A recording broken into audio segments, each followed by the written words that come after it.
When I started writing music, way back when, things were different, very different.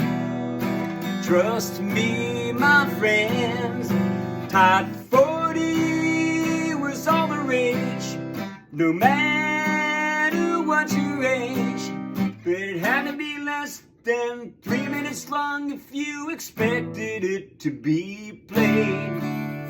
Now 1 minute and nothing more is what folks are looking for, but rarely do they listen that long. 20 seconds is not a lot, but that's all the time they've got to decide if it's good or it's not.